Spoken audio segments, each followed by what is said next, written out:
নমস্কার, আমি প্রিয়নীল পাল, একজন কনসালটেন্ট সাইকোলজিস্ট। আজকের আলোচনার বিষয় হচ্ছে বাচ্চাদের মানসিক স্বাস্থ্য। বাচ্চাদের মানসিক স্বাস্থ্য নিয়ে এর আগেও আমি অনেক আলোচনা করেছি, বিভিন্ন অ্যাঙ্গেল থেকে আলোচনা করেছি। আজকে আলোচনাটা শুধু বাচ্চাদের মানসিক স্বাস্থ্য এই জন্যই বললাম, কারণ বাচ্চাদের মানসিক স্বাস্থ্যের অনেকগুলো ফ্যাক্টরসকে এক জায়গাতে করে আমরা আজকে আলোচনা করার চেষ্টা করব। প্রথমত হচ্ছে তাদের যখন ডেভেলপমেন্টাল স্টেজ রয়েছে, যখন তারা হাঁটতে শিখছে, কথা বলতে শিখছে, ইন্টারাকশন করতে শিখছে, সেই সময়টা কিন্তু বর্তমান দিনে খুব সুন্দর করে নোটিস করার প্রয়োজন আছে। যেমন আপনার বাচ্চা কি সঠিক সময়ে কথা বলতে পারছে, আপনার বাচ্চা কি সঠিক সময়ে হাঁটতে পারছে, আপনার বাচ্চা কি মনোসিলেবিক ওয়ার্ড ঠিক সময় বলতে পারছে, এগুলো কিন্তু আপনাদেরকে নোটিস করে রাখতে হবে। যদি দেখছেন একটু অস্বাভাবিক হচ্ছে, একটু দেরি হচ্ছে, 1-2 মাস 3 মাস 4 মাস কম বেশি হচ্ছে, তাহলে চিন্তা করার কিছু নেই। কিন্তু যদি দেখছেন যে অনেকটাই দেরি হচ্ছে, তাহলে অন্যদের কথায় না চলে বা নিজেরাই সেলফ গুগল না করে আপনারা একজন এক্সপার্টের কাছে পরামর্শ করুন। এবার এই এক্সপার্ট নির্বাচনের ক্ষেত্রে কিন্তু আপনাদেরকে অবশ্যই প্রথমে পেডিয়াট্রিক ডাক্তারবাবু, যিনি ভালো পেডিয়াট্রিক ডাক্তার, তার সাথে আলোচনা করতে হবে।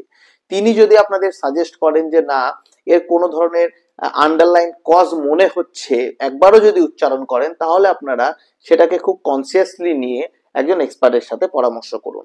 আন্ডারলাইন কজ যেমন বাচ্চাদের যখন 3 বছর 4 বছর 5 বছর বয়স থাকে, সেই সময় কিন্তু এএসডি অর্থাৎ অটিস্টিক এবং এডিএইচডি যেটা আমরা বলছি, সেই দুটো কিন্তু ডায়াগনোসিস করার একটা প্রাথমিক স্টেজ থাকে। যারা মেন্টাল হেলথ এক্সপার্ট, যারা সাইকোলজিস্ট, কনসালটেন্ট, ক্লিনিক্যাল, তারা কিন্তু এই বিষয়গুলো ডায়াগনোসিস করতে পারে, আপনাকে সাজেস্ট করতে পারে। এবার দেখা গেল এগুলো কিছু নেই, এর পরের স্টেপে যে সমস্যা আসতে পারে সেটা হচ্ছে, দেখা যাচ্ছে বাচ্চারা ফিজিক্যাল এবং ডেভেলপমেন্ট সেগুলো ঠিকই ছিল, কিন্তু বাচ্চাকে যেই স্কুলে ভর্তি করলাম, সেই আমরা দেখতে পাচ্ছি বাচ্চা কিন্তু ঠিকঠাক পড়াশোনা অ্যাডপ্ট করতে পারছে না, বাচ্চা কিন্তু সমাজের সাথে ঠিক করে মিশতে পারছে না, স্কুলে গেলে আইসোলেটেড হয়ে থাকছে, একা থাকছে, বাড়িতে ঠিক থাকছে কিন্তু স্কুলে প্রবলেমেটিক হচ্ছে। সেক্ষেত্রেও কিন্তু আপনাদেরকে দেখতে হবে যে তার কি কি প্রবলেম আসছে। প্রথমে নিজেরা চেকলিস্ট তৈরি করুন, নিজেরা কাউন্সিলিং করুন, জানার চেষ্টা করুন। না পারলে আপনারা এই ক্ষেত্রে কিন্তু আপনারা consultant psychologist, clinical psychologist, child সাইকোলজিস্টদের সাথে যোগাযোগ করুন। বর্তমানে স্কুলেও বেশ কিছু স্কুল কাউন্সিলর থাকে, তারাও আপনাকে এই বিষয়ে সহযোগিতা করতে পারবে। এই ক্ষেত্রেও কিন্তু সোশ্যাল আইসোলেশন বা পড়াশোনা করতে না পারার জন্য আন্ডারলাইন কজ হিসাবে এডিএসডি বা এএসডি থাকতে পারে, এটাও একটা স্টেজ ডায়াগনোসিসের।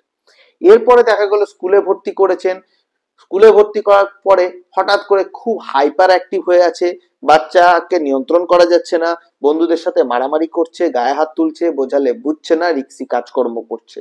এই ক্ষেত্রেও তাকে বকা মারা করে, বেশি না বকা মারাতে না গিয়ে হালকা করে বোঝান।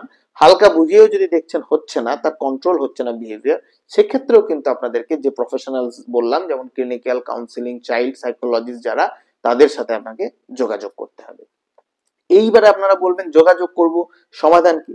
প্রথমত হচ্ছে, যত তাড়াতাড়ি আইডেন্টিফিকেশন করে আপনারা সমস্যা নিয়ে আপনারা প্রফেশনালসদের কাছে যাবেন, তত তাড়াতাড়ি সেটা সমাধান হবে। অবশ্যই বিহেভিয়ারাল অ্যাটিটিউড জনিত প্রবলেম বা নিউরো ডেভেলপমেন্টাল প্রবলেম হোক বা যে কোনো সাইকোলজিক্যাল বা সোশ্যাল প্রবলেম হোক, সেক্ষেত্রে কিন্তু আপনারা হেল্প পাবেন। থেরাপিউটিক অ্যাপ্রোচ আছে, প্রয়োজনে মেডিসিনাল হেল্প আছে, প্যারেন্টিং কাউন্সিলিং এক্ষেত্রে খুব ইম্পর্টেন্ট একটা রোল প্লে করে। একটি বাচ্চার যখন সমস্যা হয়, তখন বাচ্চার যতটা না কাউন্সিলিং বা থেরাপি প্রয়োজন হয়, তার থেকেও বেশি কিন্তু প্যারেন্টিং কাউন্সিলিং প্রয়োজন হয়, এটা পরিস্থিতি বোঝার জন্য এবং পরিস্থিতি হ্যান্ডেল করার জন্য। তাই এক্ষেত্রে কিন্তু এই জায়গাটাতেও আপনাদেরকে পজিটিভ অ্যাপ্রোচ রাখতে হবে। অলরেডি আমি 3টে স্টেপ বললাম কোন সময়গুলোতে আপনারা বাচ্চাকে দেখতে পারবেন, বুঝতে পারবেন। এবারে এই 3টে স্টেপেই আপনাদের কোনো প্রবলেম হয়নি, অ্যাবনর্মালিটিস লাগেনি বা আপনারা বুঝতে পারেননি, কিন্তু বাচ্চা যখন বোর্ড এক্সামের দিকে যাচ্ছে, বাচ্চা যত সিনিয়র ক্লাসে উঠছে, তখন আপনারা দেখছেন যে বাচ্চার মধ্যে কিন্তু অস্বাভাবিকতা আসছে, বাচ্চা পড়াশোনা মনে রাখতে পারছে না, বাচ্চার মোবাইল অ্যাডিকশন হয়ে যাচ্ছে, বা বাচ্চা অন্য কিছুতে সাবস্টেন্স অ্যাবিউজ করছে, বা ইত্যাদি ইত্যাদি বিভিন্ন সমস্যা হচ্ছে। সেই সময়ও পারিবারিক লিটিগেশন না বাড়িয়ে আপনাদের একজন মেন্টাল হেলথ প্রফেশনালের সাথে যোগাযোগ করা উচিত। কারণ আমি আগেই বললাম, যত তাড়াতাড়ি বিষয়টিকে আলোচনার মাধ্যমে, থেরাপির মাধ্যমে, সায়েন্টিফিক ওয়েতে আপনারা সলভ করবেন, তত কিন্তু সুবিধা। কারণ অনেক ক্ষেত্রে দেখা যায় বাচ্চারা পড়াশোনা নিতে পারছে না, তার কারণ কিন্তু বাচ্চার নিজের মধ্যে দোষ থাকে না, হয়তো তার স্কুল অ্যাটমসফিয়ারের দোষ থাকে, হয়তো তার প্যারেন্টিং এর দোষ থাকে, বা তার নিজস্ব পড়াশোনার স্টাইলে দোষ থাকে, যেটা কেউ আইডেন্টিফাই করতে পারে না। সেই আইডেন্টিফিকেশনটা কিন্তু একটা ক্লিনিকে একটা সাইকোলজিস্ট, একটা কনসালটেন্ট সাইকোলজিস্ট, ক্লিনিক্যাল সাইকোলজিস্ট আপনাদেরকে সেটা হেল্প করতে পারবে। এছাড়াও অনেক সময় দেখা যায় বাচ্চার লো আইকিউ আছে বা ইকিউ রেসপন্স একটু কম আছে, যার জন্য তার পড়াশোনায় ইফেক্ট হচ্ছে, বা অনেক ক্ষেত্রে দেখা যায় তার ডোমেস্টিক সিচুয়েশন ঠিক নেই, যার জন্য তার পড়াশোনায় ইফেক্ট পড়ছে, বা অনেক সময় দেখা যায় তার সত্যি কোনো নিউরো ডেভেলপমেন্টাল প্রবলেম আছে যেটা আনট্রিটেড, আনডায়াগনোসিস, যার জন্য সমস্যা আজকে ফেস করতে হচ্ছে।